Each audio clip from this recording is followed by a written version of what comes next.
Yesterday we had some Southern primaries and a runoff, and I'm actually going to have us just focus on Georgia for this episode, and actually to just focus on the governor's primary in Georgia, because something very exciting is happening in the South. And it involves a game, a guessing game. So don't look at the results. We're going to just rank them like 1 through 5 and see how they did and what that means about the South.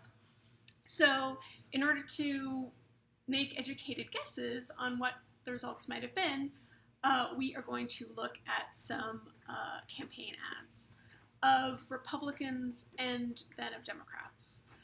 And so let's do the Republicans first.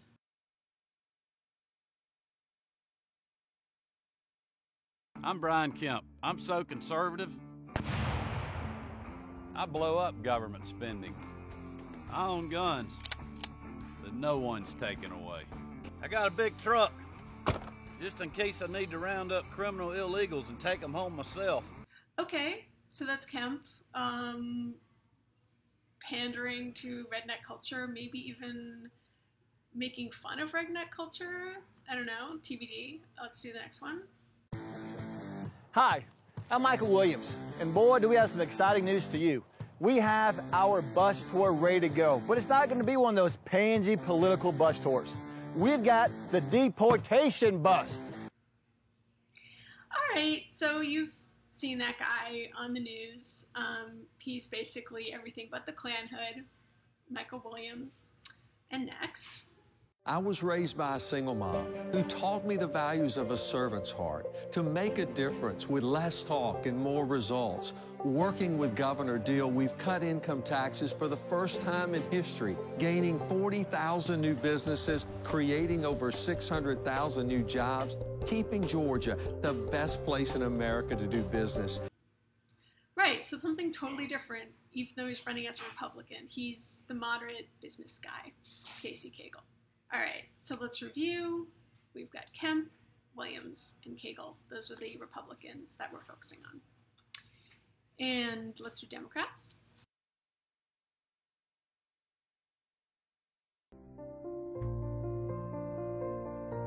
In the 18 years that I lived in Ringgold, we lived in 16 homes. Most of them trailers, always one step ahead of a bill collector. And I'm running for governor to be a champion for every family, for people who work hard and are trying to get ahead in an economy that leaves too many behind and seems more unfair in every way. I remember what it was like to grow up in a family on the edge, where you didn't know what the future might hold, or even where you might live next year. As governor, I'll never forget that. Next speaker, Stacey Abrams. I come to you as a young person, as a young woman, as a young black woman. Our parents had 3 rules. Thank you. Go to church, go to school, and take care of each other. There are 800,000 people of color in the state of Georgia in 2014 who did not have the right to vote because no one had ever asked them to register. And so I took it upon myself to do that, to create an organization called the New Georgia Project that had a very basic mission: register all 800,000 people of color in the state of Georgia by 2024. And starting in 2014, we organized ourselves, we raised money, and we registered 86,000 new Georgians. It was extraordinary.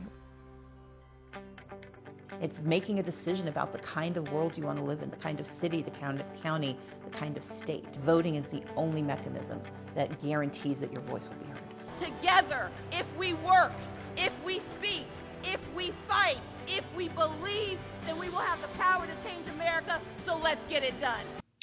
Okay, so this was the big question, the establishment in Washington wants to go after white working class voters, which is definitely something, a demographic that Stacey Evans represents more.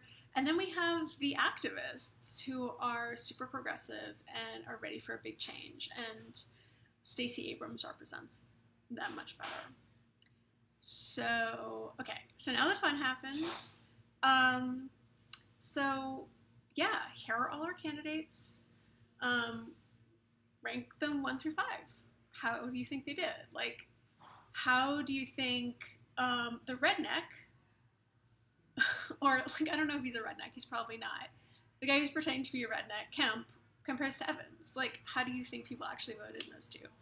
How do you think people voted comparing Abrams, the black activist, to Williams, the guy who's driving on a bus trying to kidnap Latinos? Like, literally, people made that choice yesterday in who they decided to go out for. So, yeah, vote. Get a piece of paper and write them down. Okay, so here are the results. Actual results from Vox. I haven't given you any names, but you can see that there were real distinctions in how the results came out. It wasn't close.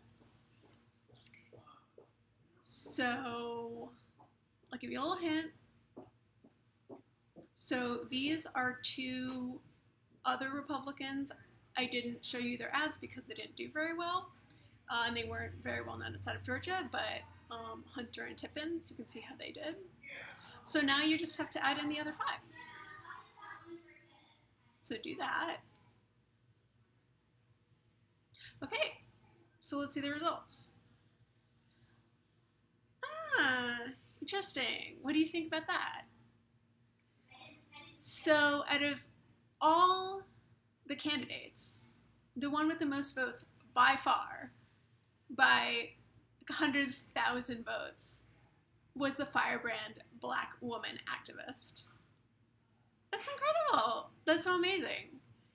And the Democrat, who's supposed to be the moderate choice, she did not do very well. She did worse than the Republican business guy and then the redneck good old boy. Okay. But the thing that gives me the most hope is the comparison between Williams, who had the deportation bus, and Abrams. So Abrams, the black woman activist, got more than 10 times as many votes as Williams. So Georgians went out yesterday and they voted for change. They voted for progressivism. They voted for people of color. They voted for African American people of color. They voted against intolerance. They voted against persecuting immigrants. Yeah, so that's pretty awesome. And again, this isn't like what could happen in Georgia. This is literally what happened in Georgia yesterday. So think what can happen in November.